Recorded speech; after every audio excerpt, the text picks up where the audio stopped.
Our story opens with a young lady named Chasey, known as the clingy queen for her excessive obsession with the crown prince. To stay close to the man she loved, she did not hesitate to join his army just to keep watch over him every day. Chasey's obsession spiraled out of control when she dared to sneak into the crown prince's bedroom late one night. This act, going far beyond any limit, got her caught red-handed on the spot. The tragic ending finally arrived when the crown prince, unable to bear her frenzied harassment any longer, killed her with his own hands in a fit of rage. The scene shifts to the modern world, where a young woman busy baking something in the oven suddenly hears alarming warning sounds. As the kitchen begins filling with smoke, the girl remains absorbed in reading a story on her phone, calmly remarking that Chasey's death in the novel was inevitable and well-deserved. Without warning, a terrifying explosion erupts from the oven, and fierce flames burst out, engulfing the entire space. The girl barely manages to let out a startled cry before being completely swallowed by the raging fire. When she wakes up, she sees a woman in a maid's outfit crying and desperately begging her not to close her eyes. The girl is utterly bewildered by the strange clothing of the person in front of her. Pain racks her whole body, making her groan, while the maid, unable to hide her panic, keeps asking about the young lady's condition after the accident. The maid mentions that the oven exploded, which strikes the girl as completely absurd, leaving her confused and wondering just where on earth she is. A shocking truth emerges. She has traveled through time and possessed the body of the villainous Chasey Zeviana, straight out of the novel she had just been reading.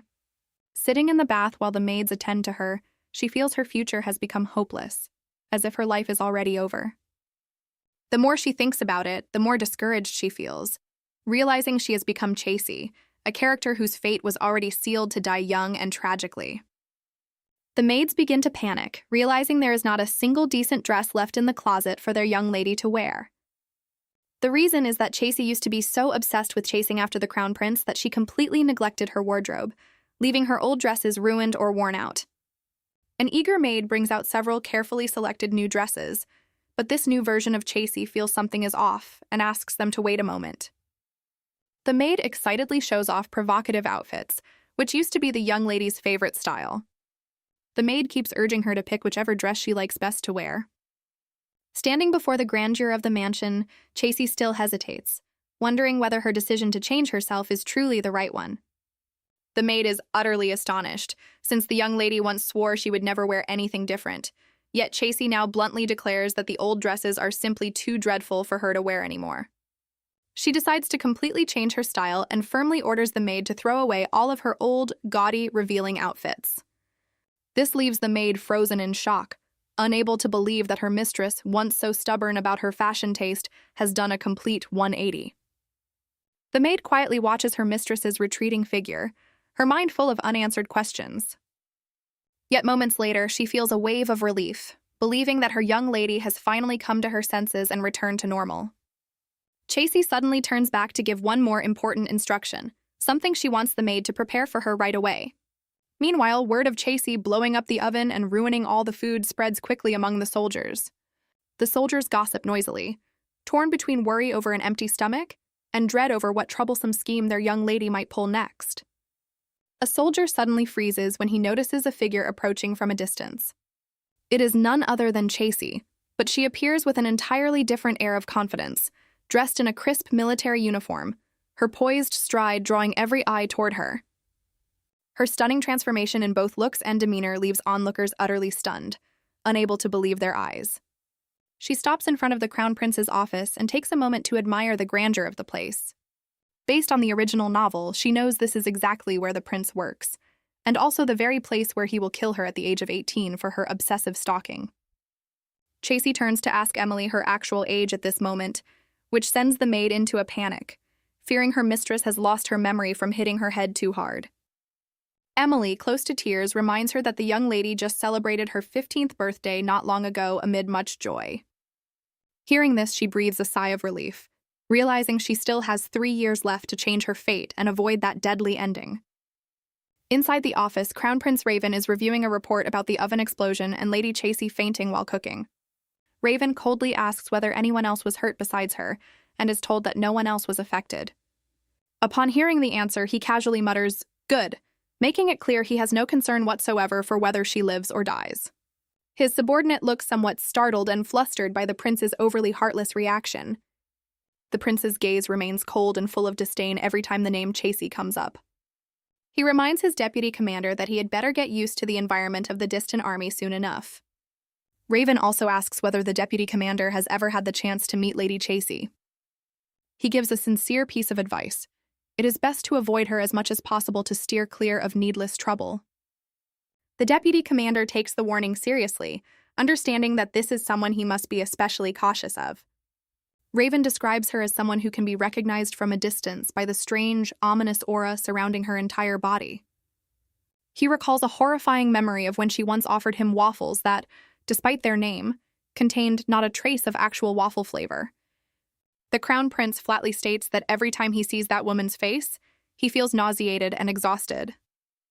Once again, he stresses that the deputy commander must avoid her at all costs. The moment he finishes speaking, Chasey's voice rings out asking permission to enter, leaving the deputy commander silently marveling at the prince's rotten luck for having her show up right after being mentioned.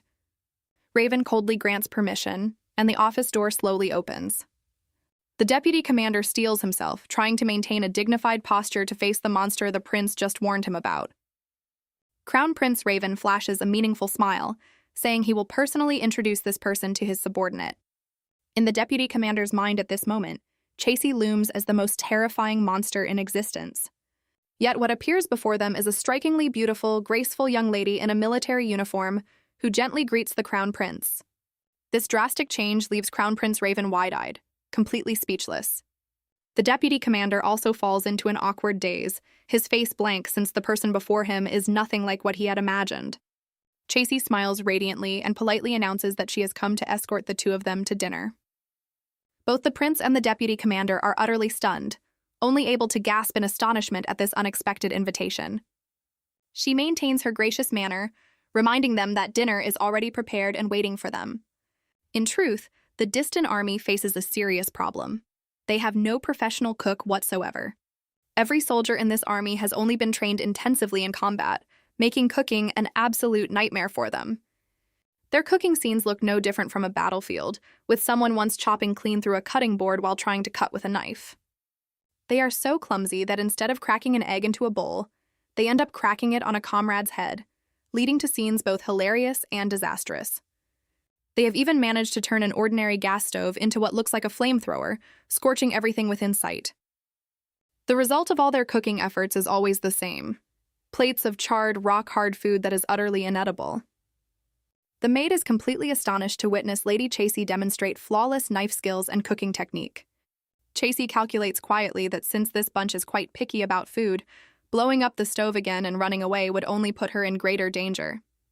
She carefully tastes a spoonful of the soup she made herself, her expression full of nervous anticipation. In the end, she smiles happily because the dish tastes wonderful, realizing that cooking is both her favorite hobby and her greatest talent for surviving in this world. Chasey pours her heart into cooking, hoping to turn around everyone's poor impression of her, while also hoping the Crown Prince might come to see her a little more favorably. Yet Crown Prince Raven receives her good intentions with shocking hostility, slicing the plate of food to pieces with a knife right in front of her. He callously knocks everything to the floor and sneers that she is pulling the same petty tricks as before, with no sign of improvement whatsoever. Consumed by fury, Raven scolds her for still being as foolish as ever, daring to bring him such cheap food again. Chasey is utterly bewildered, unable to understand why she is being treated so harshly, and finds his accusation deeply confusing. The prince, still seething, coldly demands to know what scheme she is plotting behind his back this time. The dining room grows unbearably tense as the prince glares at the overturned plate of food with deep suspicion.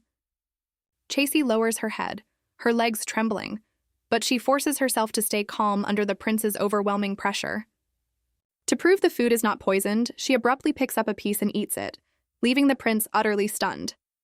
Her calm act of eating leaves both the prince and the deputy commander beside him completely frozen in shock. She straightens her clothes neatly, preparing to give a clear explanation for her actions. Chasey insists she has no idea what misunderstanding has occurred, but assures him this is an entirely ordinary dish made from the freshest ingredients. She states plainly that if the prince has firmly decided not to eat, she will not force him, but asks that he not discard someone else's hard work so carelessly. The prince abruptly springs to his feet, raising his voice to insist she must be plotting some new scheme yet again. He coldly declares that she can do whatever she pleases, but she will never be able to fool him again, then turns and storms off. The door slams shut with cruel finality, leaving Chasey standing alone, her face clearly showing sorrow and disappointment. The deputy commander lingers, watching her retreating figure as a heavy, unsettling silence fills the room. Chasey lowers her head, her mind tangled with thoughts about why everything has turned out so badly. But she is somewhat surprised to see the deputy commander beside her happily eating away. On the ride home, Chasey sits quietly by the window, gazing into the distance, weighed down by heavy thoughts. Emily gently speaks up to announce they have arrived back at the mansion, pulling her out of her drifting thoughts. The moment she steps into the room, she suddenly freezes, sensing something is not quite right. She cannot help but gasp at the sheer magnificence and extravagance of the room that will be hers. She silently marvels that this mansion truly lives up to its splendor, worthy of being the residence of the most powerful family in the empire. Overwhelmed by such opulence, she feels a bit dazed, while Emily cheerfully announces she is off to prepare a bath for her. Sitting down heavily on the bed, Chasey feels completely overwhelmed by everything around her and struggles to adjust right away. Suddenly, she notices something unusual and grows curious about what it might be. She bends down to look under the bed to examine the strange object that has caught her eye. Spotting a small box, she wonders whether it might be a secret jewelry box of some kind. Chasey carefully reaches out to open the lid of the old wooden box to discover what lies inside. The moment she sees what is inside the box, her eyes go wide with utter shock. Right at that moment, Emily returns to announce the bath is ready and finds her mistress holding the box in her hands. The maid lets out a surprised gasp upon seeing that her mistress has found the secret item. Noticing her mistress's strange expression, Emily worriedly asks if something is wrong. Chasey picks up the strand of pink hair inside the box and asks Emily if she knows what it is, since her own memory is still quite hazy. Emily hesitantly explains it belonged to a young lady whom Chasey used to despise intensely. She finds this very strange, since this detail was never mentioned in the novel she had read, and wonders why she would have hated that person in the first place. It turns out the reason was that the woman had once tried to seduce the crown prince, which Chasey finds entirely fitting, given what she now knows of the original character's personality. She suddenly understands why Raven had been so shocked to see her behaving so differently all of a sudden.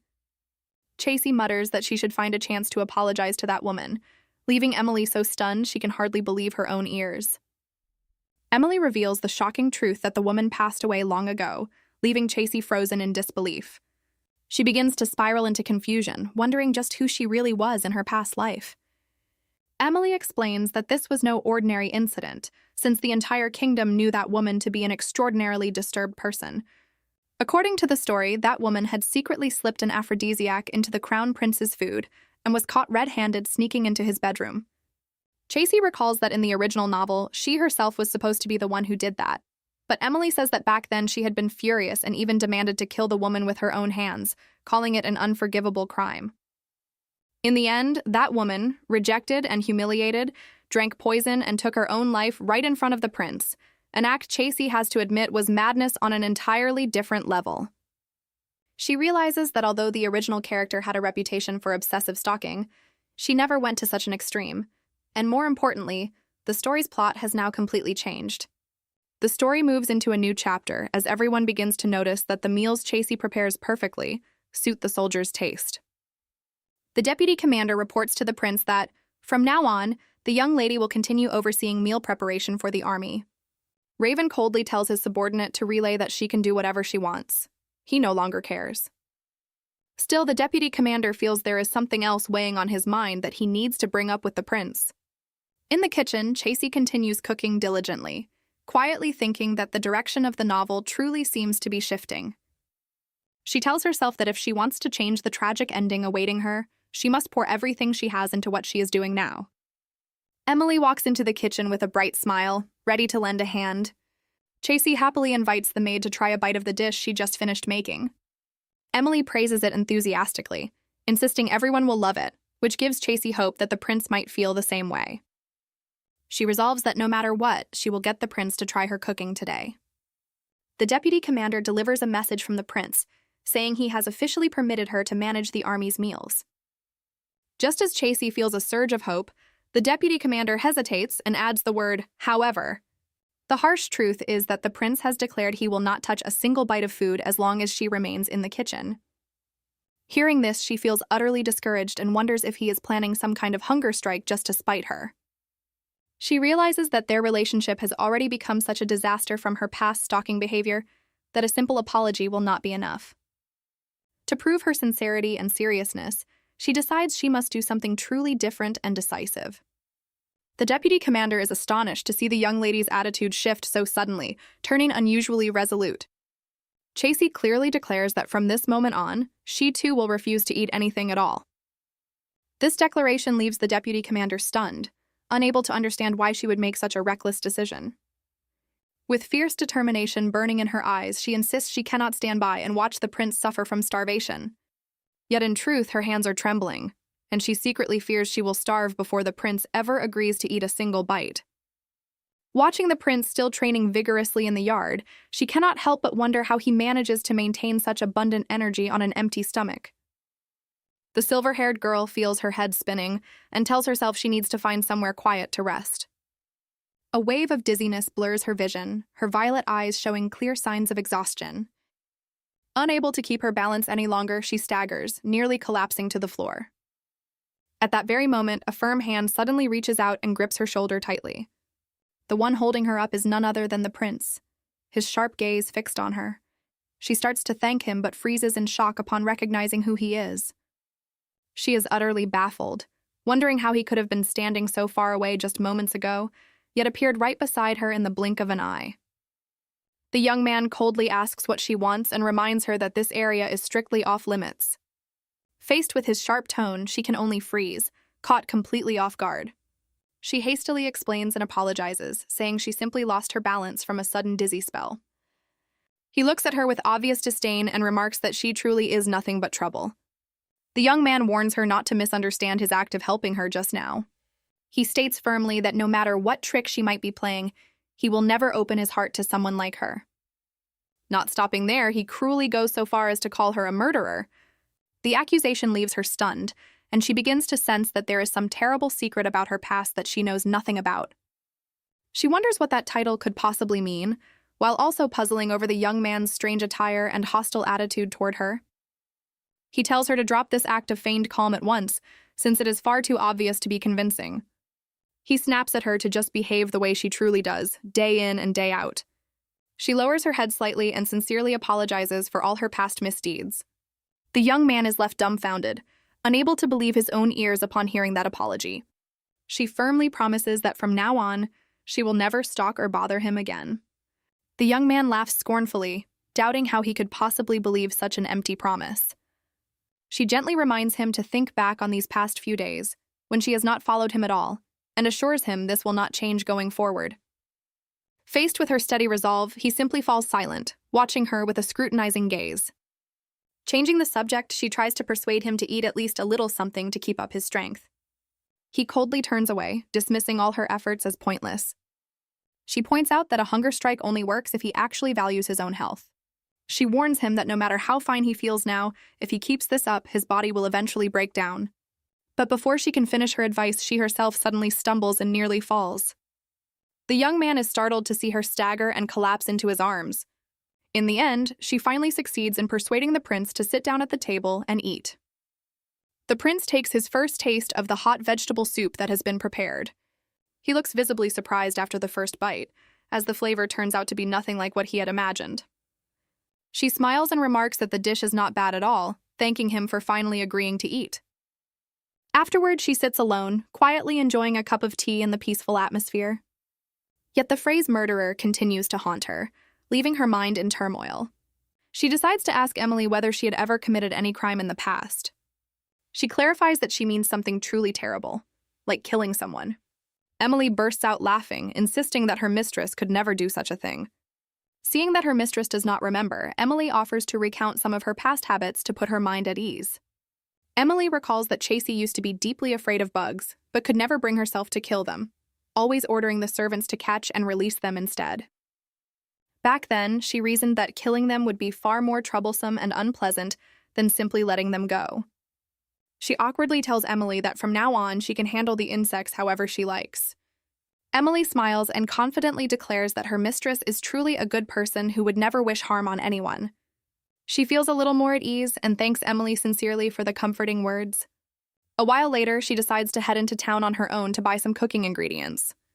To avoid drawing attention, she carefully wraps herself in a black hooded cloak. Along the way, she witnesses a nobleman bullying a small child and snatching away his stuffed toy. The man mocks the toy as worthless trash and threatens to burn it for firewood. Unable to stand by, she speaks up, demanding the nobleman stop his cruel behavior at once. She glares at him, demanding to know why he refuses to return the toy to the child. The nobleman sneers with contempt, surprised that a stranger would dare interfere in his business. He deliberately throws the stuffed toy onto the ground and taunts the child to come and pick it up himself. She strides forward calmly, and the man begins to sense that something is not right. When she pulls back her hood, the nobleman freezes at her commanding presence and stammers, asking who she is. The crowd around them begins to murmur upon recognizing her silver hair and noble violet eyes. The nobleman's face turns pale as he realizes he has just crossed someone he should never have provoked. He trembles upon learning she is a member of the prestigious Zeviana family. She demands that he apologize to the child immediately and return the stuffed toy properly. The man still tries to argue stubbornly, questioning why, as fellow nobles, she would treat him this way. She fires back, asking whether his family ever taught him that being a noble gives him the right to bully others without cause. The murmuring crowd grows louder, leaving the nobleman thoroughly humiliated. He seethes with resentment at being disgraced by a woman in the middle of the street. Yet before her authority, he has no choice but to bend down and pick up the stuffed toy. He tosses the toy back and grumbles a threat at the child to watch himself from now on. She coldly declares that if he has any objections, he is welcome to bring them directly to the Zeviana estate. The nobleman and his followers flee in terror, scrambling to get away as fast as possible. She gently kneels down to look at the child, who gazes back at her with sparkling admiration. She kindly tells the little one that if he is ever bullied again, he should come find her for help. From a distance, someone has silently witnessed her entire noble and dignified act. A mysterious figure clad in full steel armor quietly observes everything with a sharp, watchful gaze. Chasey watches the soldiers pass by, wondering whether their lunch had tasted good, though everyone seems far too busy for her to ask. She walks over to Damien on her own initiative to find out if anything serious is going on with the troops. Damien explains that other tribes to the north are stirring up trouble, so the army will need to set out within a few days to carry out a pacification mission. Hearing that the army is about to depart, Chasey grows anxious over how little time they have to prepare for such a demanding journey. Damien reassures her that this is routine and they will handle everything smoothly, as always. She begins worrying ahead of time about their food supply, wondering whether she should prepare plenty of dried meat to prevent the food from spoiling along the way. Sir Bass suddenly appears, looking excited, and asks whether Chasey plans to join the expedition along with the rest of the group. Upon hearing warnings about the harshness of the ancient forest, she insists she must go, worried that no one else would take proper care of everyone's meals. Sir Bass laughs heartily and pats her head, remarking that having her along will surely be an enormous help. Chasey asks about the expected duration of the expedition so she can prepare the ingredients in time. Sir Bass guesses that with the prince joining them, the trip probably will not last too long. Just then, the soldier wearing the mysterious steel helmet approaches, startling her, while Sir Bass directly asks him for the exact length of the journey. The soldier begins raising a hand to remove the heavy steel helmet from his head, drawing curious glances from those nearby. The prince reveals himself with golden hair and piercingly sharp eyes, announcing that the journey will take no more than a week, leaving Chasey frozen in shock. Sir Bass sighs with relief at the short time frame, while she is still reeling, unable to figure out how long he had been standing there unnoticed. Seeing her still dazed, Sir Bass repeats the 1-week time frame, and she can only nod along awkwardly under the prince's watchful presence. When asked about food preparation, Chasey reveals her plan to learn preservation magic to keep the food fresh, instead of relying solely on plain dried meat. The two of them discuss how ingredients pre-enchanted with preservation magic tend to be quite expensive, something she had never paid attention to before. The expedition truly begins, and Chasey stands deep in the forest, her face pale, struggling to believe just how much harsher and more grueling reality is compared to what she had imagined. She looks around the gloomy forest, overwhelmed with anxiety, wondering how she will ever manage to get through such a daunting challenge. Exhausted and out of breath, she cannot help but wonder why all the soldiers around her still appear perfectly fine, as if simply out for a stroll. Watching the men march briskly ahead of her, she begins to doubt whether they are truly flesh-and-blood humans at all.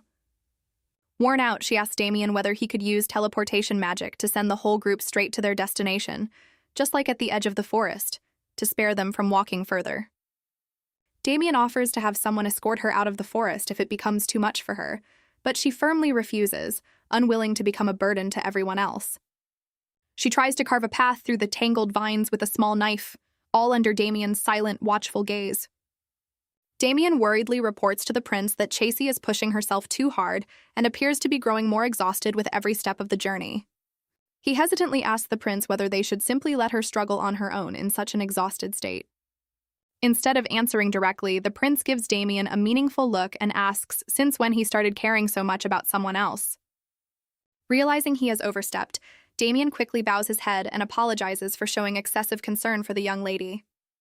The prince coldly tells him to stop worrying about her and focus entirely on commanding the march instead. The leader of the army strides forward decisively, leaving Chasey behind, exhausted and forced to sit down on the ground to rest. Despite his indifferent, cold demeanor, he cannot help but glance back at her small figure gradually falling behind in the distance. Chasey tells herself she must not act proud or demand special treatment as she used to, if she truly wants to change how everyone sees her. She encourages herself, insisting that she is now a mature, sensible adult who will surely have the strength to overcome any hardship. But harsh reality strikes when her leg is suddenly caught in the grip of a vicious tangle of vines, leaving her unable to break free. Her eyes fill with panic and fear as she realizes she has landed herself in serious trouble deep within the forest. She struggles hopelessly to free her leg, while the group ahead has already vanished completely from sight. A sharp pain shoots through her shoulder, making her wince, sweat pouring down her face from both the pain and the fear of being left behind alone. Every desperate attempt to break free from the natural trap only leaves her more drained and utterly out of strength. Falling leaves drift around her as if mocking her, as the army's shadow disappears entirely, leaving not a single soul by her side. Her terrified scream echoes through the dark, ancient forest as she falls, racked with pain and utterly alone. In the depths of despair, all she can do is weakly cry for help, clinging to the faint hope that someone might hear her voice. A strange light suddenly appears amid the lush green foliage, signaling a fateful encounter she has no way of foreseeing. Chasey lies collapsed on the grass, gasping for breath, overwhelmed with panic at realizing she has completely lost the army and has no idea where she is. From within a nearby bush, a pair of deep blue eyes quietly watches the strange girl with a mix of curiosity and caution. A young elf boy with pure white hair and pointed ears appears, looking at her with innocent eyes that nonetheless carry a sharp, scrutinizing edge. The boy asks for the identity of the girl lying pitifully on territory that does not belong to humans. He remarks that there is something truly special about Chasey, as if she is different from the greedy humans he has encountered before. She can only stare blankly at the beautiful boy before her, her mind still too clouded to respond properly. The elf boy finds it strange, since he can usually hear the inner voices of humans, yet with her he hears absolutely nothing at all. When Chasey asks whether he has the ability to read minds, the boy calmly confirms it as an innate ability of his kind. Back at camp, the atmosphere grows unbearably tense and grim as the scouting party has still not returned to report. Damien sits deep in thought beside the campfire, his eyes fixed on the map while his mind is consumed with worry over the young lady's whereabouts. The prince suddenly stands up, visibly impatient, and begins pacing around the campsite to check on everything. He presses his subordinates about Chasey's whereabouts upon realizing she has been missing from sight for quite some time. Despite objections concerning his own safety, the prince decides to personally venture deep into the forest to search for her. He orders Damien and the others not to reveal to anyone in the army that he has gone looking for Chasey. Back with Chasey, terrified, she asks the elf boy where they are and why he brought her to such an unfamiliar place. The boy looks straight into her eyes and declares that the goal of humans like her, coming here, is to slaughter his people. Chasey is stunned and shaken by such a serious accusation coming from an unfamiliar elf child. She tries to stay calm and asks whether he belongs to some other race carrying out the recent kidnappings of local villagers. The elf boy reacts fiercely, insisting his people have always lived peacefully and would never commit such cruel acts against humans. Realizing there has been a huge misunderstanding between the two sides, Chasey firmly assures him that the prince would never harm innocent people. The boy remains doubtful, saying he can sense killing intent radiating from the many weapons the human army carries so close to his territory. She calmly explains that the army came here only because they heard another tribe was harming the local people, and they wished to put a stop to it. She gently reassures the boy that if the elves truly are not attacking anyone, the prince will certainly never lay a hand on them. The boy looks deeply into her eyes and realizes she is an incredibly honest person, someone who seems utterly incapable of lying. He reveals that he believes her not only because of his mind-reading ability, but also because he can sense genuine sincerity through her emotions and her distinct scent. Chasey blinks in astonishment. She has no idea what he means by the word scent. The elf boy explains that humans who lie often give off a very distinctive smell, leaving Chasey curious whether this is some kind of animal instinct. The atmosphere in the forest begins to shift, signaling that trouble is about to strike. The elf boy suddenly grows alarmed, urging Chasey to find a hiding place immediately, as the situation is turning extremely dangerous. A group of fierce-looking half-beasts appears, declaring that they have caught the scent of humans in the area. Despite his small size, the elf boy bravely stands his ground, declaring that this territory is not theirs to trespass on so freely. The half-beasts mock him with contempt, calling him nothing but a weak half-breed with no authority to give them orders. Their eyes quickly lock onto Chasey, and they let out a triumphant roar upon spotting their human target. Chasey is stunned to come face-to-face with non-human races for the very first time in real life. In the midst of the crisis, she urgently pulls the boy along and tells him they must flee together as fast as possible. The half-beasts launch their attack, plunging the scene into complete chaos and tension. At that exact moment, a sword suddenly comes flying, cutting through the ferocity of the half-beasts. The prince suddenly appears and scolds Chasey for once again causing such a massive mess, leaving her frozen in shock at his sudden arrival. The prince strides coldly toward the half-beasts, radiating an overwhelming killing intent. A sharp glint flashes in his eyes, ready to punish anyone who dares threaten what belongs to him. With nothing but a few decisive strikes of his sword, the prince ruthlessly cuts down the entire group of ferocious half-beasts. Chasey weakly calls out the prince's name, awestruck by his overwhelming display of power. He coldly demands to know why she is here and questions the identity of the strange creature accompanying her. The prince suspects that this elf boy might be the one who lured or led Chasey into such a dangerous place. Chasey hurriedly defends the boy, explaining that she had actually gotten caught in a tangle of vines, and it was he who saved her life. The elf boy whispers that he strongly dislikes this man, since his heart is far too loud and turbulent, while Chasey can only laugh awkwardly and insist that he is a good person. Their friendly exchange makes the atmosphere among the three of them turn rather awkward. The prince watches the scene with visible displeasure, bluntly declaring that he does not like this one bit. Finally, the prince orders everyone to return immediately and regroup with the rest of the soldiers. Chasey suddenly cries out in pain, startling both of the others. The prince quickly notices she is in pain and presses her to explain exactly where she was hurt. He discovers that Chasey's shoulder has swollen up and demands she explain clearly what happened. Chasey tries to hide it, but the prince realizes the injury was actually caused by himself, from when he had shoved her against the wall earlier. The prince is about to unleash his fury on the fallen half-beasts, but Chasey quickly stops him, insisting he had saved her before they could even attack. He glares intently at the elf boy with suspicion and scrutiny.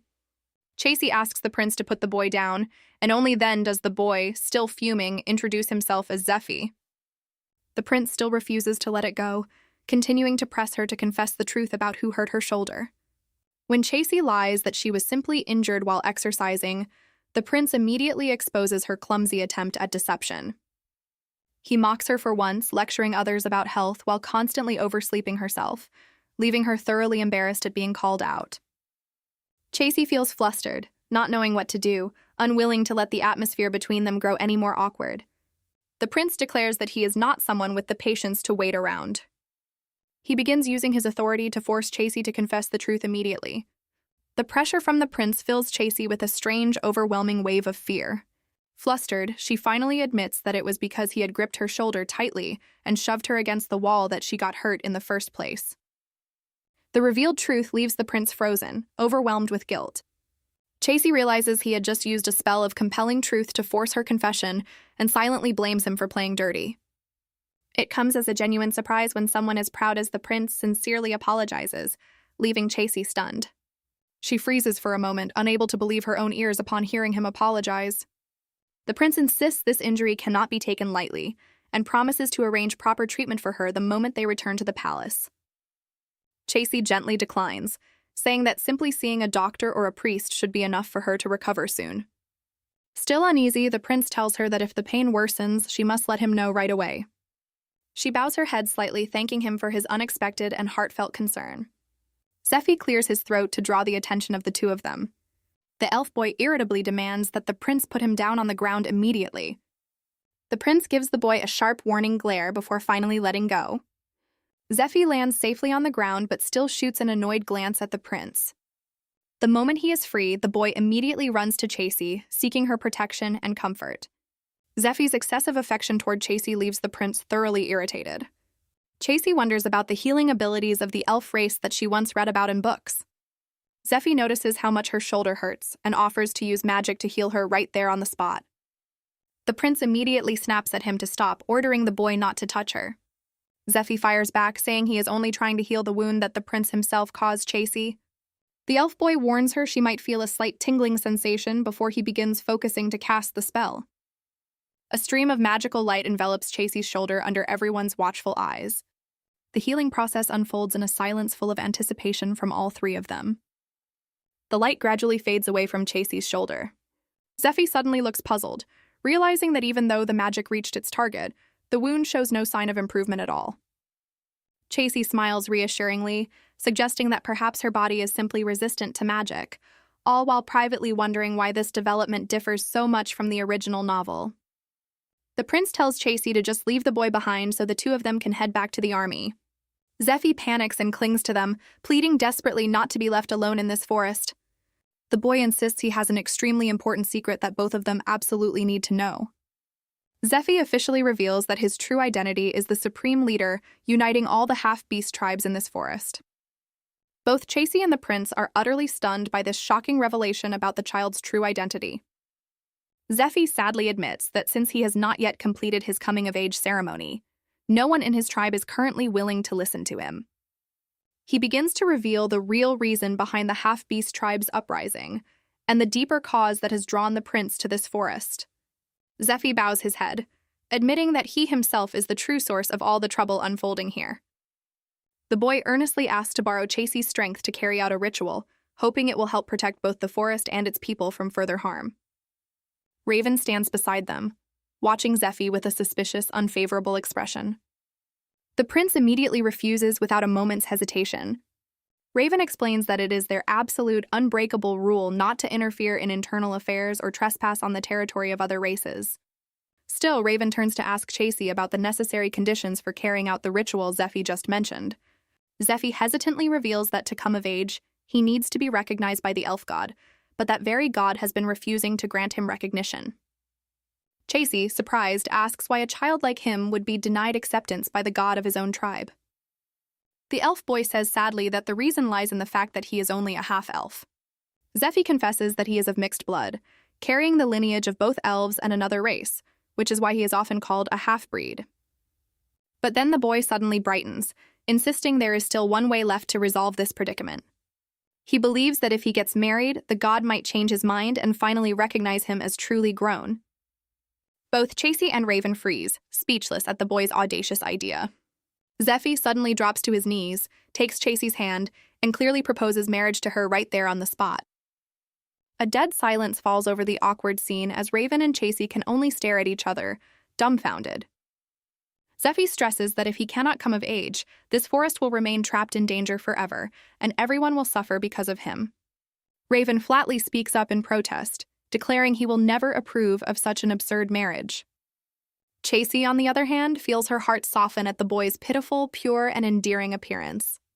Raven starts to lose his temper, asking whether she truly intends to marry someone purely out of a fleeting emotional impulse. He reminds her that the other party is just a child she met only a few hours ago. The prince looks at her with a sharp gaze, clearly showing his extreme displeasure. Chasey gently pulls Zeffie into a comforting embrace, despite the fierce objection from the person beside her. Raven warns her that trusting a complete stranger simply out of compassion is far from a wise decision. He steps closer and presses Zeffie about his actual age. Faced with the boy's silence, Raven threatens to use force to make him confess the truth. Zeffie trembles and finally admits that he has actually lived for 227 years. He quickly explains that elves can live for thousands of years, so at that age he is still considered a mere child and hopes they will not misunderstand. The unlucky elf boy begs Chasey not to hate him, insisting he never had any intention of deceiving her. With that, Zeffie pretends to collapse from exhaustion, falling to the ground to gain sympathy. Raven laughs mockingly, asking Chasey whether she still wants to marry a 200-year-old geezer. Zeffie jolts up and shouts, demanding that Raven stop calling him an old man. Chasey quickly steps in to calm them both down, urging them to discuss a solution together. She explains to Zeffie that the army's real goal here is to suppress the aggressive half-beasts. Raven begins considering a peaceful solution to resolve the conflict instead of resorting to swords. He declares that if there is a way to avoid bloodshed, he is willing to cooperate and will not turn a blind eye to the situation. Chasey suggests the idea of going to meet the elf god to try to persuade him to recognize Zeffie. Raven sighs and agrees to go meet the elf tribe's god at her request. Still, he does not forget to warn Zeffie that if the boy ever brings up the word marriage again, the consequences will be severe. The prince radiates a terrifying killing intent, threatening to raze the entire forest if the boy ever harbors dark intentions toward Chasey. Zeffie privately thinks Raven is quite the difficult character, and is certain the man harbors special feelings for Chasey. Raven turns away and quietly tells himself that perhaps he should try being a little more honest with his own emotions. Zeffie begins leading the two of them deeper into his tribe's settlement. Upon arrival, Chasey cannot help but marvel at the breathtaking, almost magical beauty of the elf village. However, she soon senses something odd, noticing that the villagers here all seem to be hiding stealthily. The three of them cross a long suspension bridge leading into the heart of the village.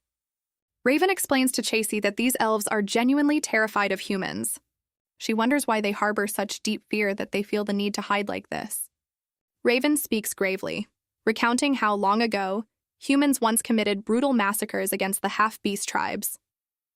The conflict originally began as a response to aggression from the half-beasts, but things gradually spiraled far out of control. The war lost its original just cause and devolved into brutal, indiscriminate attacks. Before anyone realized it, hunting half-beasts had turned into a twisted form of human entertainment. They captured those who looked different, exploited their labor to the point of exhaustion, and paraded them like trophies to boast about. Chasey falls silent, deeply troubled upon hearing about this dark, hidden chapter in the history between the two races. Raven notes that this belongs to the distant past, and such practices are now strictly forbidden by law.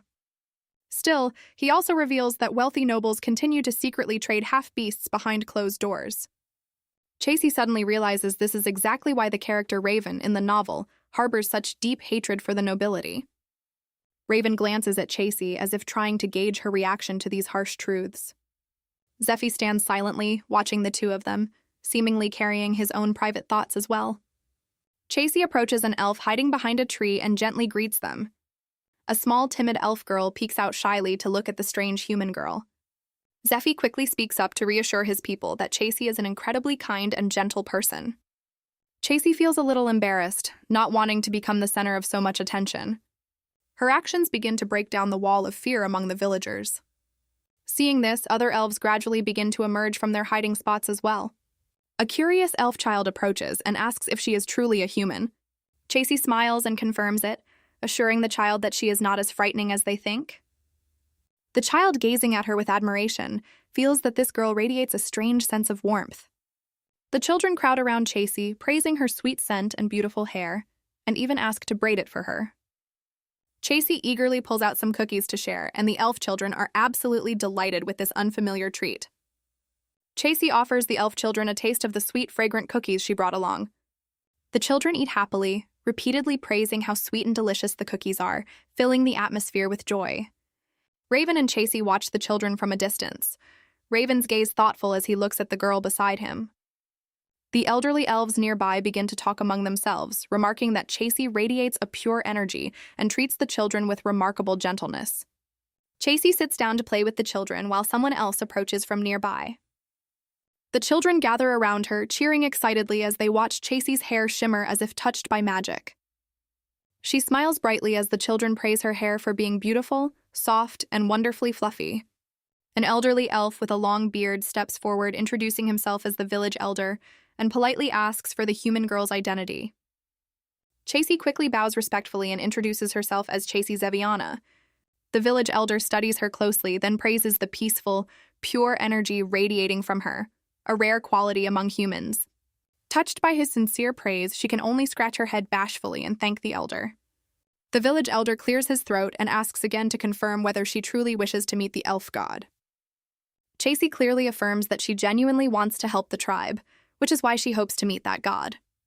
The elder explains that the elf god resides at the very heart of the forest, a place where different worlds intersect and where the purest energies converge. He adds that unless one belongs to the elf race, only those who possess the primal beauty can open the gate leading to the god's realm.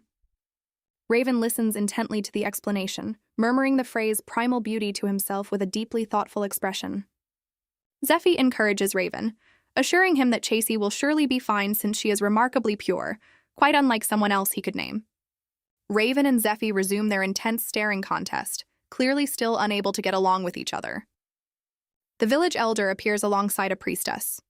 They request that a purification ritual be performed to open the elf gate and ask if she is mentally prepared. Chasey nods with determination, ready to comply with whatever is required to begin the ritual. The village elder turns to ask Raven whether he intends to participate as well. Raven flatly declines, saying he sees no need for the ritual and insists they proceed with Chasey alone. He steps aside, keeping a cold expression despite the elder's slightly surprised gaze. After a brief silence, the elder lets out a soft sigh, seeming to understand his reasoning. He then signals for everyone to move toward the altar to begin the main ceremony. The group begins walking through the tranquil space, Chasey following the village elder with a heart full of anticipation. Raven and Zephy walk side by side, both wearing serious expressions as they approach the site of the ritual. Chasey swallows nervously, trying to steady herself before the important trial ahead. Chasey and the village elder move together toward the tribe's sacred altar to perform a ritual of great consequence. The elderly elf carefully places a brilliant purple magic stone onto the ancient stone platform to begin awakening its hidden power.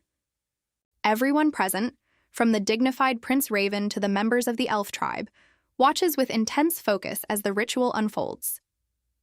Guided by the elder, Chasey kneels reverently before the altar, steadying her mind for the spiritual trial ahead. The elder instructs her to close her eyes and bravely confront the hidden shadows lurking deep within her soul. Instantly, the magic stone bursts into a blinding light, engulfing the entire space and leaving everyone in awe. In her subconscious, Chasey is confronted by harsh criticisms from the past, describing a girl who was always fake, indifferent, and utterly incapable of genuine feeling toward anyone. Overwhelmed by pain and torment, she cannot hold back her tears, her knees buckling under the weight of these horrifying memories flooding back. She realizes with dismay that despite her efforts to start a new life, the dark memories of the original character have not faded as much as she had hoped. Chasey wonders why she must endure this when she never wished to harm anyone, yet the reality remains that people have still been hurt because of her. She begins to reflect deeply on the differences between people and the harsh prejudices society imposes on them. With a look of firm resolve, she tells herself that no matter how different she may be, no one has the right to trample on her or hurt her ever again. In response to the strength within Chasey's soul, the radiant light from the magic stone surges once more, blazing even brighter than before. The elder cries out in joy and amazement as the gate leading to the divine realm finally opens successfully. The elf god appears from within the trunk of an ancient tree, radiating purity, though Chasey senses that this deity's energy feels far weaker than she had imagined. The boy is utterly astonished that the prince can perceive the divine presence without any ritual at all, but the prince simply replies, cryptically, that the boy would be shocked if he knew the truth about him. The elf god addresses Chasey, calling her a human who carries the primal beauty within her, a truly extraordinary existence. The god gently asks what has driven her to travel all this way just to seek him out and share her message. Chasey earnestly pleads with the god to grant Zephy recognition as leader, so the boy can fulfill his mission of protecting the tribes of the forest. However, the god refuses, coldly declaring that everything in this world has its own predetermined time, and it cannot be forced. The god insists this is a trial Zephy must overcome on his own, one that no one else has the right or the ability to complete for him. Though she understands there is some truth in the god's words, Chasey still cannot accept such rigidity, since it is causing so much needless suffering. Suddenly, Zephy grabs Chasey's hand and declares to the god that he has brought his bride, so the god is now obligated to recognize him as an adult. The boy showers her with praise, calling her the perfect wife with a warm heart, always gentle and caring toward him. Faced with Zephy's confident declarations, Chasey can only awkwardly go along with it, flustered, since deep down she only sees him as an adorable child. Zephy adds insult to injury by demanding a kiss to seal the claim, leaving the atmosphere among the three of them unbearably awkward. Witnessing this, Prince Raven radiates a suffocating dark aura, his face twisted with barely controlled rage. Without a word, he grabs the elf boy by the collar to put a stop to his overly familiar behavior with Chasey. The prince delivers one final icy warning, ordering Zephy not to move or cause any more trouble for even a moment longer. The entire space falls into a suffocating silence under the terrifying authority of the Empire's leader. Chasey suddenly breaks the silence, directly challenging the god, insisting that what he just said sounds deeply strange and unreasonable. The elf god questions what a small human like her could possibly find unsatisfactory about his judgment. She bluntly criticizes the god for acting far too selfishly and irresponsibly toward the safety of his own people in the forest. Her bold declaration leaves both the prince and the elder utterly stunned with shock. Chasey clearly points out that it is precisely the god's own contradiction, choosing Zephy as leader yet denying him the chance to come of age, that has caused all this chaos. Because Zephy cannot officially take charge, the tribes have descended into rebellion and slaughter, causing countless deaths and injuries among innocent people. Prince Raven watches Chasey's back in silence, seeming to see her in an entirely new light. She asks the god, in his role as protector of nature, whether he truly believes that turning a blind eye to such a tragedy is the right thing to do. The elf god remains unmoved, insisting that suffering is a necessary lesson for the child to broaden his perspective, and that everyone else simply has to wait. Prince Raven's fury erupts to its peak, and he grabs Zephy's collar tightly, his eyes blazing with dangerous intensity. He growls, asking whether he is expected to stand here and waste his time listening to such nonsensical, baseless preaching. Surprisingly, Zephy fully agrees with the prince, unable to accept the god's indifference toward his own protector's plight. Raven remarks sarcastically that this is the first time the two of them have ever seen eye to eye, then turns to directly challenge the god's very claim to divinity.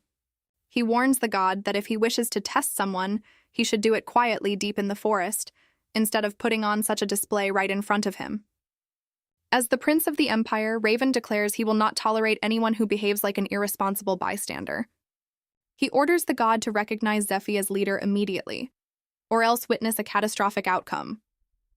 The prince threatens to destroy the current god and personally establish a new one of his own making to take his place.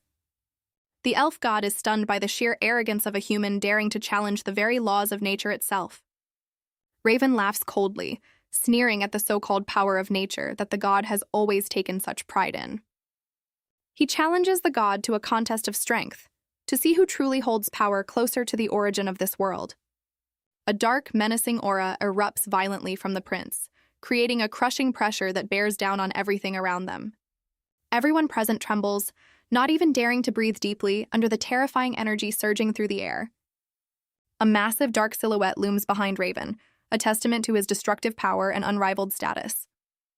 The elf god is stunned to realize this power is so immense that not even the spirits of the earth itself could withstand it.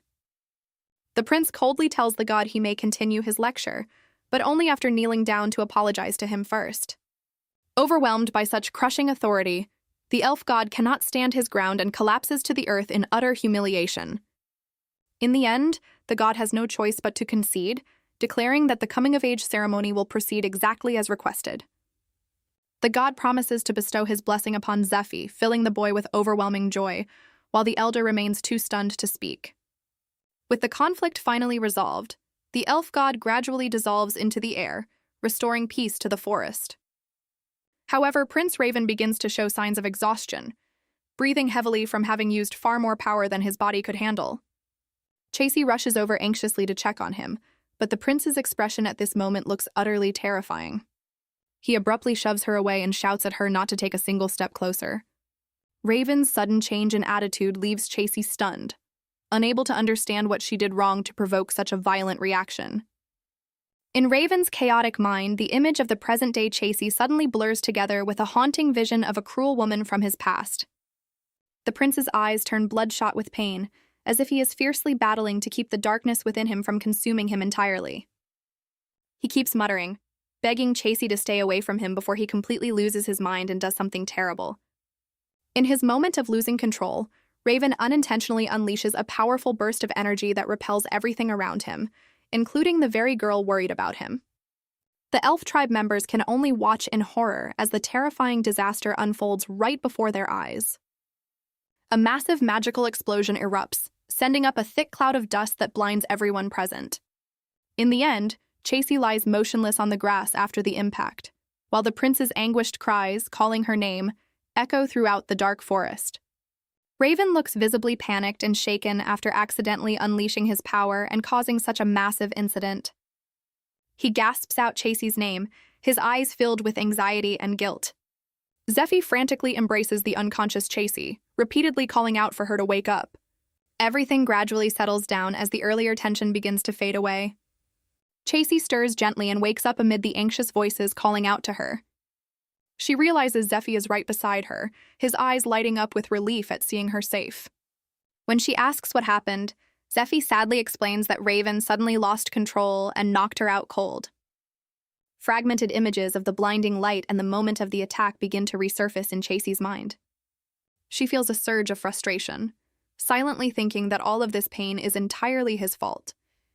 Chasey forces back the pain to smile and asks Zeffy whether he has finally received the god's recognition. She offers her sincere congratulations, making the elf boy blush with joy even as he keeps denying it. Zeffy looks bashful and insists that none of that matters as much as whether she is okay, leaving Chasey a little puzzled. The time has finally come for this leg of the journey to draw to a close. Zeffy calls her back to share one crucial secret about Raven that she must absolutely remember. He warns her that being near her could make Raven lose control like a ticking time bomb and urges her to be extremely careful.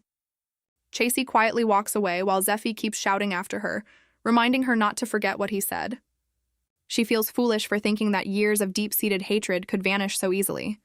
She considers that perhaps she should choose to keep her distance, sparing him further pain and torment. As night falls, Raven stands alone in the vast meadow, seeking peace of mind. The elderly elf suddenly appears and joins him in admiring the shimmering beauty of the stars. The elder suggests that the beauty of the stars often reminds people of something particularly dear to their hearts. When asked what he is thinking about, Raven hesitates for a long moment before quietly murmuring that he will not admit she is beautiful. Eventually, he admits that lately his mind has been constantly preoccupied with a certain someone. Raven quickly denies it, insisting she is a terrible, irredeemable woman he wants nothing to do with. He lists off a string of her past flaws, such as selfishness, rudeness, and a complete lack of morals. Yet he cannot deny the strange transformation he has witnessed, as she has begun to genuinely care for and help the weak. She has devoted herself wholeheartedly to others without ever complaining about the hardship or exhaustion involved. Raven realizes that the way she now cares for everyone around her has completely transformed her into an entirely different person. At first, he believed this was merely an elaborate act designed to lower his guard, and he had once mocked himself, vowing never to be fooled. The more he observes her, the more he notices her radiant smile carries a rare, genuine sincerity.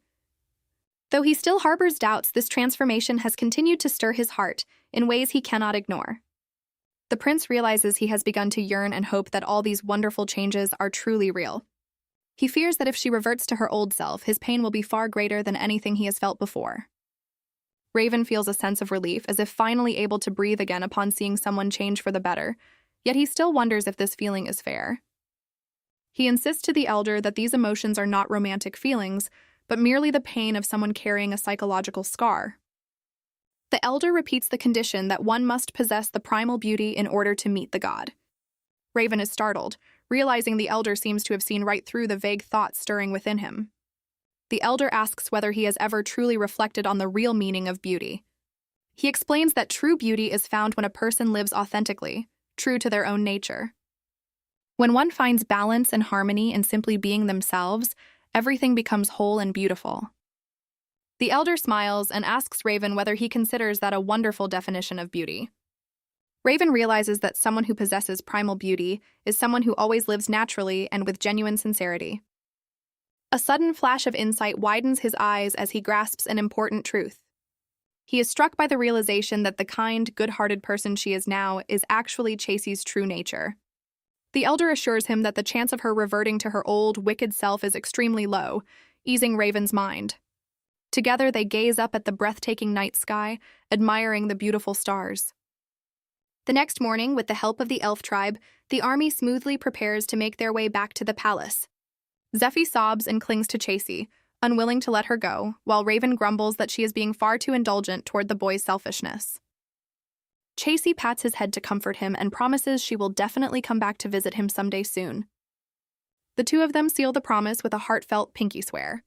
Zeffie adds one more demand, insisting on a wedding when they meet again, instantly sending Raven into a jealous fit. Raven decisively steps into the magic circle and orders her to follow him immediately. Chasey anxiously asks if she is about to be left behind as the magic circle begins to glow. A hand suddenly grabs hers tightly, and a voice asks what on earth she thinks she is doing. Raven pulls her close against him, teasingly scolding her for freezing up like someone who has never been teleported before. Flustered, Chasey explains she simply zoned out for a moment, while he warns her not to blindly agree to whatever anyone tells her. Zeffie waves goodbye from a distance, his face full of longing for her. Raven and the elder exchange a respectful nod as their final farewell.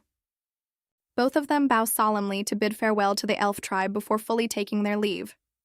The elderly elf smiles with satisfaction and taps his staff on the ground to activate the magic circle. A blinding light envelops Raven and Chasey, transporting them back to the palace.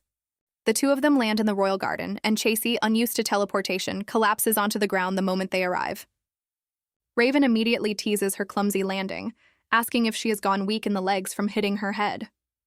She silently reasons that coming from a world without magic makes all of this feel utterly bizarre, while also worrying about her ability to survive here. Seeing her still sitting on the grass, Raven takes the initiative to offer his hand, asking how long she plans to sit there. His unexpected kindness leaves her suspicious, since he never normally pays her any attention. She mumbles a quiet thank you, still unable to make sense of his sudden change in attitude. Chasey suddenly remembers Zeffie's warning and worries about whether Raven might really be on the verge of exploding from overexerting himself. Raven hesitates for a long moment, his hand gripping his collar as if wrestling internally over what happened the night before. In the end, he sincerely apologizes for shoving her down, leaving Chasey utterly astonished. Chasey recalls Zeffie's warning that being near her could make Raven snap like a ticking time bomb, even as the prince gently tells her not to push herself too hard. She insists that she is fine and hopes Raven will simply treat her the way he always has, but the prince looks puzzled, unsure exactly what the way he always has is even supposed to mean. Seeing that he still does not seem to understand, Chasey continues pleading earnestly for him to follow through with what she is about to say. She cheerfully suggests that Raven should feel free to ignore her, look down on her, or even hurl insults at her if that will make him feel more comfortable. With the troubles involving the other races finally resolved, life in Diston has at last returned to its former peace. The atmosphere in the palace grows livelier, with soldiers even joking around, mimicking Chasey's bizarre suggestion to just insult her. However, the young soldiers' fun is suddenly interrupted by an unexpected commotion right before their eyes. The group looks around curiously, unable to figure out what is happening or who is causing the disturbance in the distance. Damien steps forward to explain that a festival theater troupe seems to have lost its way, asking everyone to clear a path to avoid further trouble. Realizing it is simply a misunderstanding involving a play, the soldiers sigh with relief while finding the whole situation rather comical. Meanwhile, Prince Raven grows increasingly irritated at seeing so many people gathering and gossiping around him. He snaps at Damien, asking how many more times he has to repeat this, leaving Damien with no choice but to bow and apologize. Damien criticizes Chasey for making remarks that could easily cause misunderstandings in front of the troops, while also reminding the prince that arguing harshly with a woman is simply unacceptable behavior. He lectures Raven loudly, insisting that only by behaving properly, befitting a prince, can the order and dignity of the palace be maintained. But right in the middle of his passionate lecture on etiquette, Damien suddenly suffers a severe nosebleed and cannot utter another word. To the shock of both Raven and Chasey, Damien suddenly collapses to the floor, passing out cold. The two of them can only freeze in place, watching with concern as Damien is carried off for emergency care. Raven urgently questions the doctor about the current condition of his loyal aide. The doctor explains that Damien has simply fallen into a deep sleep after enduring a prolonged period of severe sleep deprivation. Chasey is utterly astonished to learn that prolonged sleep deprivation can lead to such alarming symptoms. The doctor assures them that as long as Damien avoids stressful situations and gets sufficient rest, he will recover quickly. Raven and Chasey both agree to do everything they can to ensure Damien gets the peace and quiet he needs to recover. As they leave the sick room, Chasey still cannot shake her worry and asks once more whether Damien is truly going to be okay. The prince assures her there is nothing to worry about, since he has personally spoken with Damien and confirmed the situation himself. It turns out Damien has struggled with insomnia for a very long time, but always appeared so composed that no one around him ever noticed his exhaustion. Chasey feels a pang of regret, realizing she had never noticed the hardships Damien had been silently enduring all this time. Raven tells her not to add any more pressure with her remarks, leaving Chasey confused and asking what exactly she did wrong. She timidly asks whether her earlier words had really upset the prince. Raven irritably asks whether she is being serious or just trying to mock him with such ridiculous questions. Chasey explains that she only suggested he insult or belittle her because she wanted to make things easier and less forced for him. She points out plainly that this is exactly how he has always treated her anyway, leaving Raven suddenly silent. Chasey wonders why he seems to be reacting as though he has been deeply hurt by this. She figures he must feel uncomfortable having to compromise with someone he has always despised, and decides now is the time to clear the air completely. Chasey excitedly runs after him to announce that, starting today, she will officially resign to give him back his freedom and peace of mind. She promises to disappear completely, so she will never have to show her face in front of the prince again, leaving him too stunned to respond.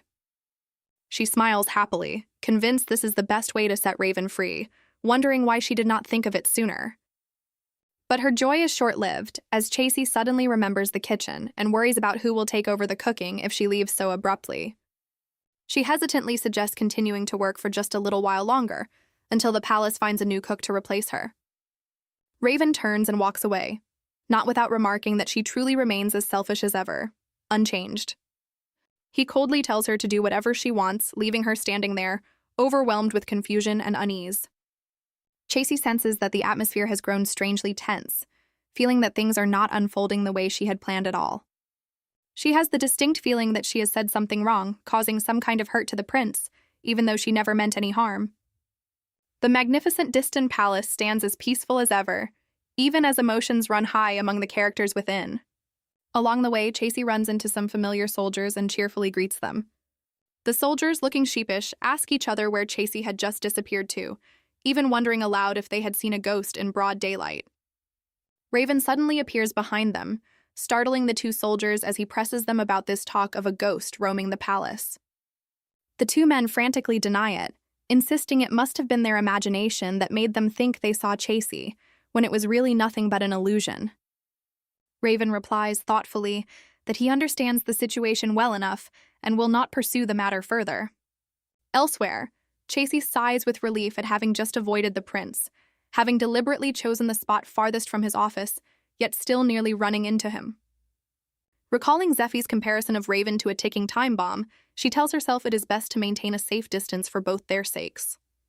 She racks her brain, realizing that avoiding Raven in such a vast palace has turned out to be a far tougher challenge than she expected. In the end, she decides to head to the royal library, unable to help but feel awed by its sheer imposing scale. Chasey begins browsing the shelves, quietly hoping to find some romance novel to pass the time and unwind. She stumbles upon a book teaching quick cooking magic, realizing that even in this world, such practical guides exist. Amid the hushed stillness of the library, another figure is also quietly picking out books among the towering shelves.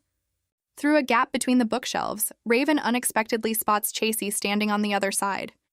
A flicker of surprise and deep thought crosses his eyes at seeing the girl, who rarely reads, showing up in a place like this. Chasey finds a cozy spot to sit by the window and begins intently studying the magic cookbook she just found. From a distance, Raven quietly watches the girl absorbed in her reading, his gaze filled with thoughtful curiosity. Chasey mutters quietly to herself about the fresh, fascinating knowledge she has just discovered in the book. Raven suddenly approaches and remarks that she seems to have become an entirely different person, startling Chasey into asking what he means. She asks in a fluster why Prince Raven is here, and why he always seems to appear wherever she goes.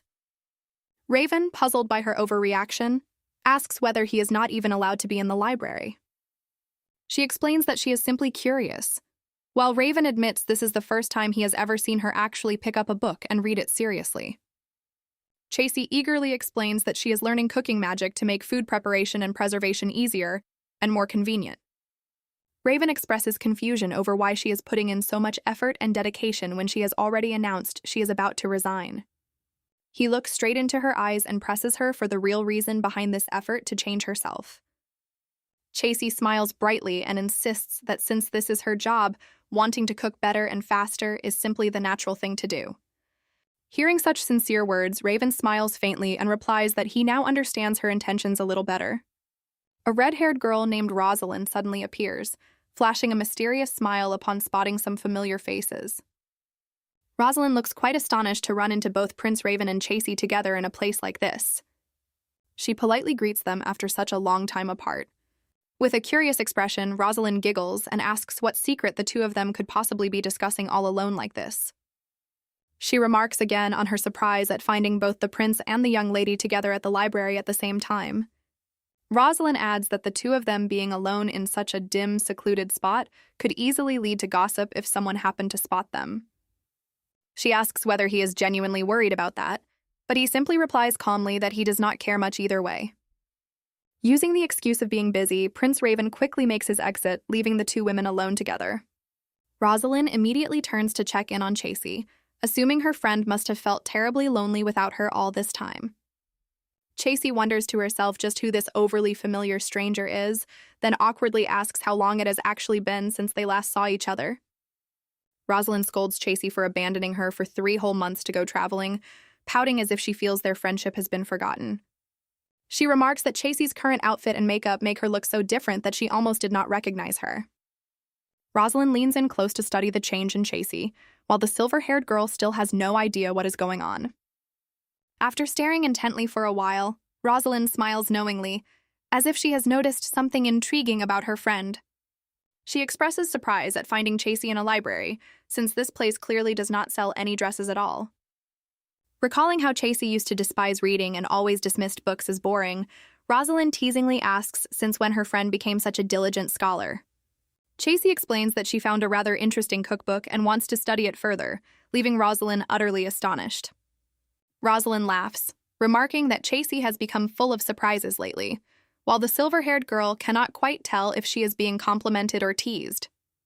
The red-haired girl suggests they head into town to go shopping instead of wasting time in a place so unsuited to Chasey. Even though Rosalind mentions her favorite designer's new collection, Chasey remains firm in her refusal, insisting she wants to spend her time studying magic instead. The very word magic coming out of Chasey's mouth leaves Rosalind utterly stunned. Standing behind the door, Raven privately thinks that her old habit of hiring a witch whenever magic was needed is far more in line with the real Chasey. Chasey starts to break into a nervous sweat, worried her words might arouse suspicion. She hurriedly explains that she has changed recently and is no longer the shallow person she used to be. Chasey insists that reading and cooking now bring her real joy, especially when she sees people enjoying the dishes she makes. Still, she honestly admits that despite trying hard to read, she cannot understand a single page of the magic book. Even so, Chasey hugs the book tightly and smiles brightly, genuinely finding the whole learning process fascinating. From a distance, Raven quietly observes her sincere expression with a thoughtful gaze from among the bookshelves. In contrast to the cheerful mood, Rosalind's face suddenly turns dark and unreadable as she watches her friend. The red-haired girl remarks that Chasey seems like a completely different person compared to before. Rosalind promises not to disturb her reading today, but insists that Chasey must absolutely join her next time. As she walks away, Rosalind quietly tells herself that no matter what has happened, she will never let Chasey slip out of her grasp. On another day, Chasey returns to the library, hoping to find a simpler, easier book to read. Rosalind shows up again unexpectedly, explaining she came to look for books on fashion, while Chasey silently realizes this is the same girl from before. The red-haired girl quickly grabs Chasey's hand and urges her to go shopping for the designer dresses she mentioned earlier. Chasey tries to decline, explaining that she came here to read, not to go out and have fun. Rosalind immediately puts on a pitiful expression, asking if Chasey no longer considers her a friend since she keeps refusing. Faced with Chasey's hesitation, Rosalind flashes a triumphant smile, confident her friend will never have the heart to turn her down. In the end, Chasey has no choice but to give in and agree to go along with Rosalind, much to the red-haired girl's delight. The silver-haired girl realizes she has been completely swept along by Rosalind's pace, with no way to resist. Glancing back at the library, Chasey consoles herself that studying can simply wait until tomorrow. Rosalind smugly thinks to herself that Chasey is such an easy fool to lead around. She feels triumphant, having successfully gotten Chasey exactly where she wanted her, as they head out for a day on the town. The moment they step into the shop, Chasey starts to sense something is off, even though Rosalind claims they are only there to look at dresses. The shop owner warmly welcomes the two ladies and introduces her latest designs, fresh off the racks. Looking around the familiar space, Chasey guesses she must have once been a regular at this rather bizarre boutique. The silver-haired girl freezes upon seeing the incredibly strange and bewildering outfits being presented to her. Chasey wonders in bewilderment whether she truly used to spend money on things that look like nothing more than scraps of rag. While Rosalind gushes over the new collection, Chasey finds the design details utterly bizarre and eccentric. She hastily declines trying anything on, but Rosalind insists firmly, claiming the outfits suit her perfectly. Both the shop owner and Rosalind surround Chasey, insisting these outfits were practically made just for her. Pushed to her limit, Chasey exclaims that she already has more than enough dresses at home and has no need to buy anything else. The two of them just laugh it off, assuming Chasey is joking, even as she remains completely serious. Chasey resorts to lying, claiming she has already spent all her allowance in a desperate bid to escape, leaving both the shop owner and Rosalind utterly astonished. She further explains that her father has threatened to throw her out of the house if she continues spending so recklessly. Rosalind privately mocks Chasey's taste and her choice of friends upon seeing her friend's awkward attempt to wriggle out of it. Rosalind tries on a flamboyant feathered hat and asks for her opinion, while Chasey silently thinks she looks exactly like a peacock. The shop owner heaps praise on Rosalind's discerning eye as she decides to add the item to her purchase. The red-haired girl continues picking out more items, thoroughly enjoying the attentive service of the shop staff. After finishing their shopping, the two of them leave the store amid the owner's warm farewell. Chasey is about to head home when Rosalind stops her, asking her to wait just a little longer. Suddenly, Rosalind pulls out a gift bag, saying she specially picked this item just for Chasey. The red-haired girl explains this is a makeup gift, since she was unable to bring back a souvenir from her last trip. Chasey feels deeply touched, realizing Rosalind has genuinely been thinking about the missing souvenir all this time. Though she appreciates the gesture, Chasey begins to worry that whatever is inside might be just as bizarre as the dresses from earlier. Seeing Chasey hesitate, Rosalind looks visibly hurt and asks if her gift is somehow bothering her. Watching her expression, Chasey privately thinks that Rosalind might be the only person in this world who genuinely cares about and loves her. She suddenly recalls the cruel words from her past, when everyone believed she was heartless and undeserving of love. Chasey quietly apologizes for hurting Rosalind's feelings, coming to appreciate the importance of expressing one's true emotions. She cherishes the gift and promises to treasure it, leaving Rosalind sighing with relief that her gift has finally been accepted. Rosalind excitedly asks if the new dress looks good, while Chasey silently wonders just how many more outfits she will have to try on before this fitting session finally ends. The red-haired girl feels immensely pleased, convinced this eccentric design perfectly suits her friend's taste, while Chasey privately thinks this must be nothing short of a trap. Rosalind notices Chasey has not bothered with makeup lately and insists on personally touching up her friend's look, leaving the silver-haired girl utterly astonished by such overwhelming enthusiasm. With a radiant smile, Rosalind invites Chasey over to her place right away to keep the fun going. Chasey is completely stunned and flustered by this sudden invitation, unable to think of an excuse fast enough to decline. Chasey feels her head spinning and tells herself that at this rate she will soon collapse from exhaustion, so she resolves to find a way home to rest as soon as possible. She hurriedly bids Rosalind farewell to head home, while her friend looks disappointed, still wishing to continue their outing, but reluctantly accepts once she sees just how exhausted Chasey has become. Rosalind promises that next time, the two of them will absolutely have to party until dawn to make up for today. Faced with Rosalind's rather terrifying promise, Chasey can only stay silent, her face clearly showing worry and helplessness. Back at the mansion, Chasey collapses flat on the floor, exhausted, complaining that she has no energy left to move or do anything at all. She still cannot shake off the memory of her red-haired friend's beaming smile and somewhat alarming enthusiasm. The image of Rosalind's mysterious smile, combined with her promise to party until dawn, leaves Chasey so frightened she can only scream internally for her friend to stop tormenting her. In the quiet royal library, the morning sunlight streams down over the towering bookshelves, creating a solemn, majestic atmosphere. Rosalind finds the books here utterly dull and wonders when Chasey will finally show up so they can get up to some mischief together. The red-haired girl suddenly senses something unusual and glances around warily. Chasey is actually hiding nearby, holding her breath and trying to sneak away quickly by crawling low along the floor to avoid being caught by Rosalind. Prince Raven strides down the sunlit palace corridor, his expression stern and dignified. The admiring soldiers watch him pass, murmuring about how he is an incredibly respectable man who never seems to slack off or rest, not even for a single day. In truth, Raven is secretly exhausted too, silently wishing he could take a satisfying nap after such grueling training sessions. As he drowsily looks for a place to lie down, he is stunned to discover Chasey crawling along the corridor floor in the most bewildering manner. The prince asks what on earth she is doing, startling Chasey so badly that she jolts up and yelps in shock. Raven immediately guesses that she wanted to go to the library, but, spotting Rosalind waiting there, decided to crawl along the floor instead to sneak away undetected. He remarks, half amused, that she truly has a natural talent for coming up with new ways to drive people crazy every single day. Raven mentions that he is also on his way to the library, while Chasey, still lying flat on the ground, praises his diligent decision. Noticing the prince seems to hesitate as if wanting to say something, she looks up curiously and asks if there is anything else on his mind. Raven, feeling a bit uneasy seeing her lying on the cold floor, offers to help her up, but Chasey flatly refuses. She insists she is perfectly fine and is gradually adjusting to this lying position, leaving Raven at a complete loss over her bizarre ability to adapt. Before he walks off, she cannot resist telling him to take care of himself, leaving Raven utterly baffled and unsure what he just heard. Raven stands alone among the bookshelves, deep in thought over Chasey's strange and unpredictable behavior. The prince feels genuinely insulted that, after kindly offering to help her, she not only refused while lying flat on the floor, but also tossed off a careless "take care" as if brushing him aside. He considers it the height of rudeness, practically an insult to his status.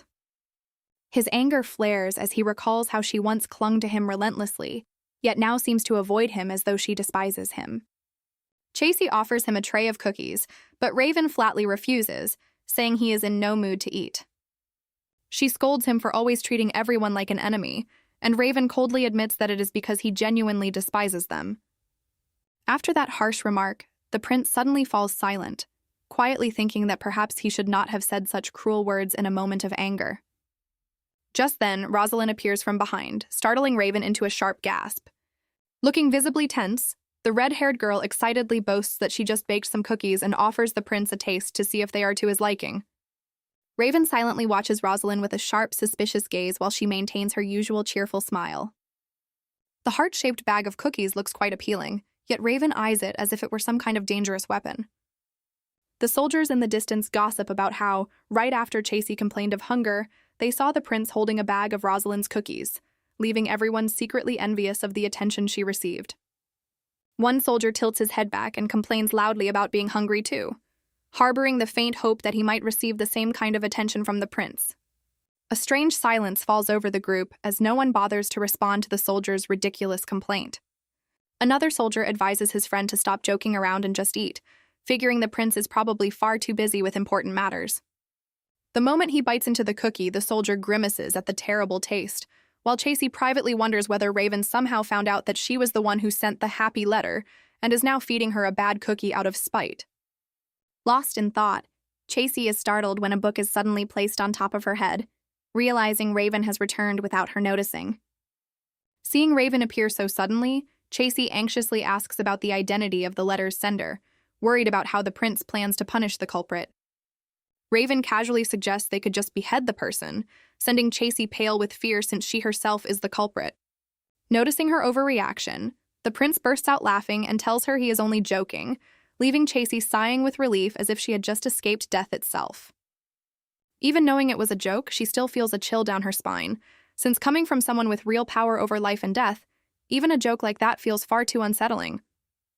To ease her nerves, Raven offers to share an interesting secret she probably has never known before.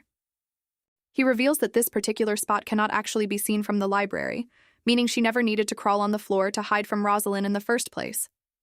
Raven hands her the exact book Chasey has been searching for, leaving her astonished at how well he seems to understand her thoughts. He declares that nothing in the kingdom of Diston ever escapes his notice, including the fact that she has secretly been studying cooking magic. Chasey hesitates over whether to accept the book, while Raven urges her to stop pretending and just take it already. She firmly waves her hand in refusal, prompting the prince to grow frustrated and demand loudly why she refuses to accept his good intentions.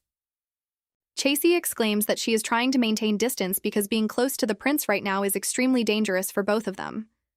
She explains this is her way of protecting him, leaving Raven convinced her reasoning is utterly absurd and demanding a clear explanation.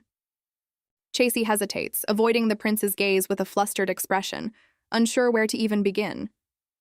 She starts to briefly explain why she feels the need to maintain this kind of distance from him. Recalling the elf boy's warning, she believes that being near her could destabilize the prince's emotions, causing him to explode at any moment like a ticking time bomb. Hearing this, Raven becomes furious that she would believe such nonsense from an elf child and demands she come to her senses immediately. He explains that deep in that dangerous forest, it was only natural for him to feel tense while having to protect a fragile commoner like her. Chasey sighs with relief, realizing he does not actually despise her, but Raven quickly clarifies that his protecting her was purely a prince's duty toward his people, nothing more.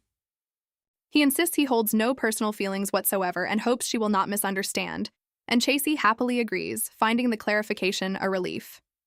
Raven silently curses the young elf for spreading such nonsense and causing this misunderstanding, while Chasey still feels a bit uneasy about the whole situation.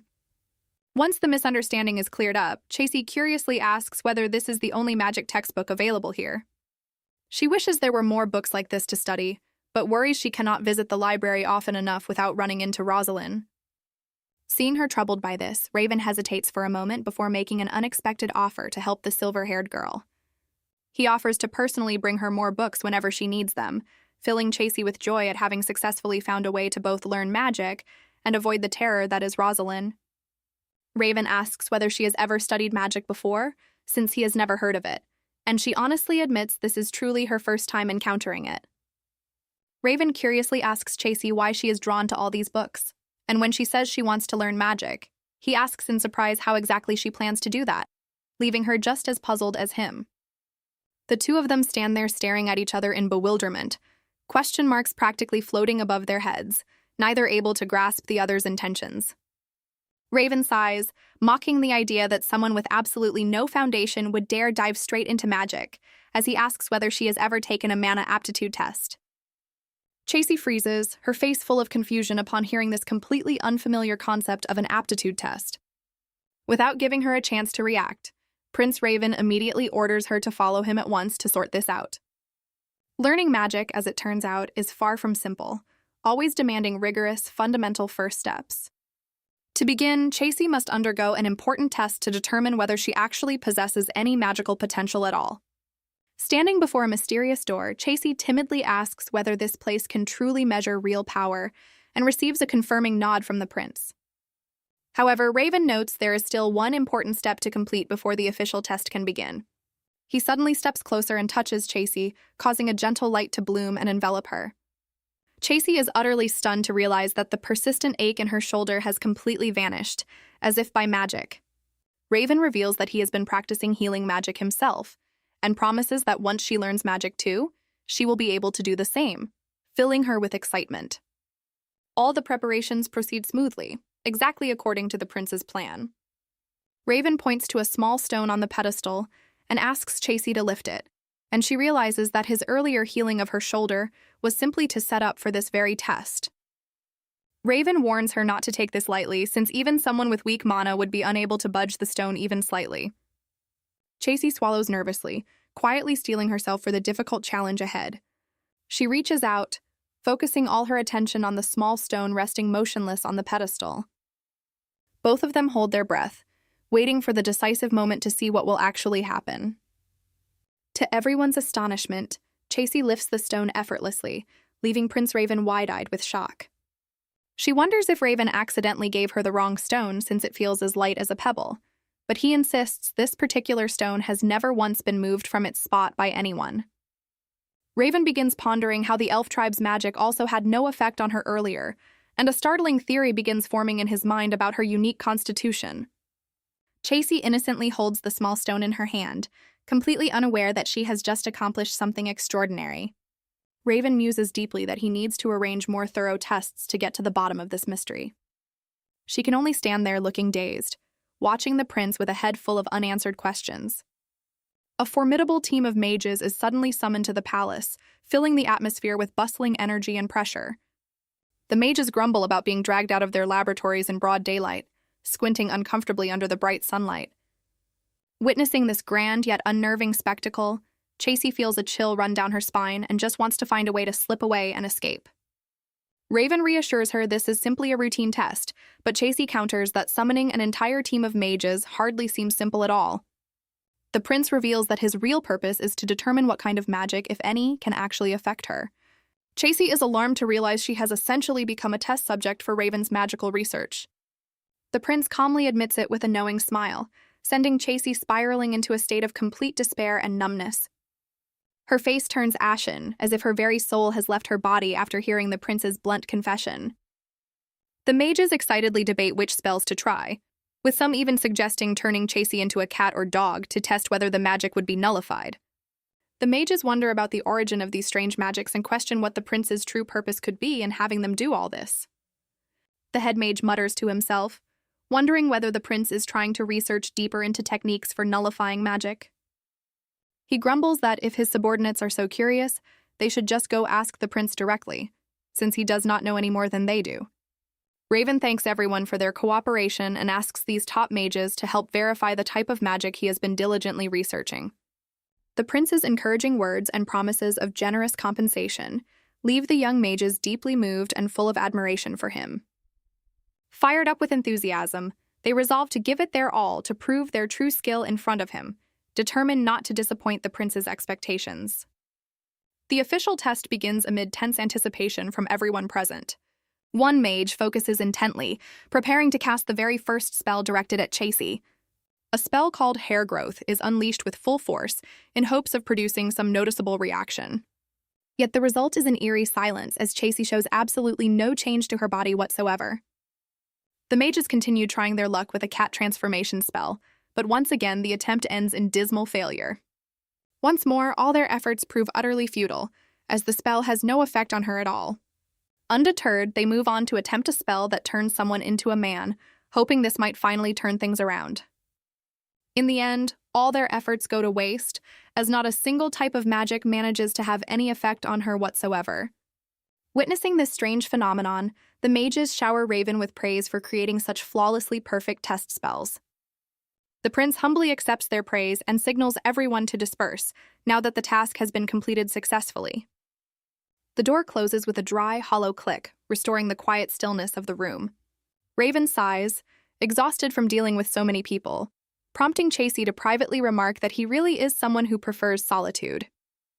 Raven admits that Chasey's body is even stranger and more unique than anything he had ever imagined. He explains that she possesses an extremely rare constitution, capable of repelling or nullifying any type of magic used on her. However, he affirms that only his own power seems capable of affecting her in any way, leaving Chasey utterly astonished. Raven sees straight through her shocked expression, and points out that it is written plainly all over her face. Impossible to hide. He honestly admits he does not know the reason himself, but the fact that his magic can affect her is undeniable. Chasey begins to spiral into confused speculation, wondering whether this is some effect of being a time traveler, or perhaps the result of the original character's blind devotion to Raven. She anxiously asks whether this strange constitution might prevent her from ever learning magic at all. Raven reassures her that only other people's magic fails to affect her, while her own attempts to cultivate magic through her own power are an entirely different matter. Chasey wonders why she can still use other people's teleportation magic, only to receive a thoughtful silence from the prince.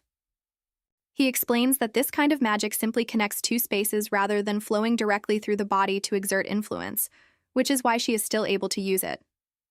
After hearing this thorough explanation, she finally breathes a sigh of relief, feeling much more at ease now that she understands the issue. Chasey eagerly picks up the book and asks if she can start practicing the spells inside right away. Raven teases her, comparing her to a child who cannot even hold a pen, yet already wants to write a novel, leaving her laughing sheepishly at her own overeagerness. From within the shadows, Rosalind quietly observes the intimate exchange between the two of them, her eyes filled with envy and calculation. Finally, the prince decrees that he will personally teach her magic during his breaks at his office. The palace glows brilliantly under the morning sun, signaling the beginning of an exciting new journey of learning. On Raven's desk lie a set of magic books already prepared for the very first lesson. He studies them closely and realizes this material is far too dry and difficult for a complete beginner like Chasey. So the prince secretly prepares a simple book on fireworks magic, filled with wonderfully cute shapes, made especially for his young student. Raven meticulously prepares the curriculum for his special student's lesson. He quietly calculates that if she finds the dry material overwhelming, lowering the difficulty down to this level should be a perfectly reasonable idea. While he is absorbed in his preparations, a firm knock suddenly sounds at the door, forcing him to pause everything. Raven quickly gathers up the books scattered on his desk and immediately straightens his posture, adjusting his seat to appear composed and dignified, striving to maintain the proper bearing of an authoritative prince before greeting his visitor. He clears his throat, granting permission for the person outside to enter, his sharp eyes still watchfully fixed on the door, trying to discern who has come to disturb him at this moment.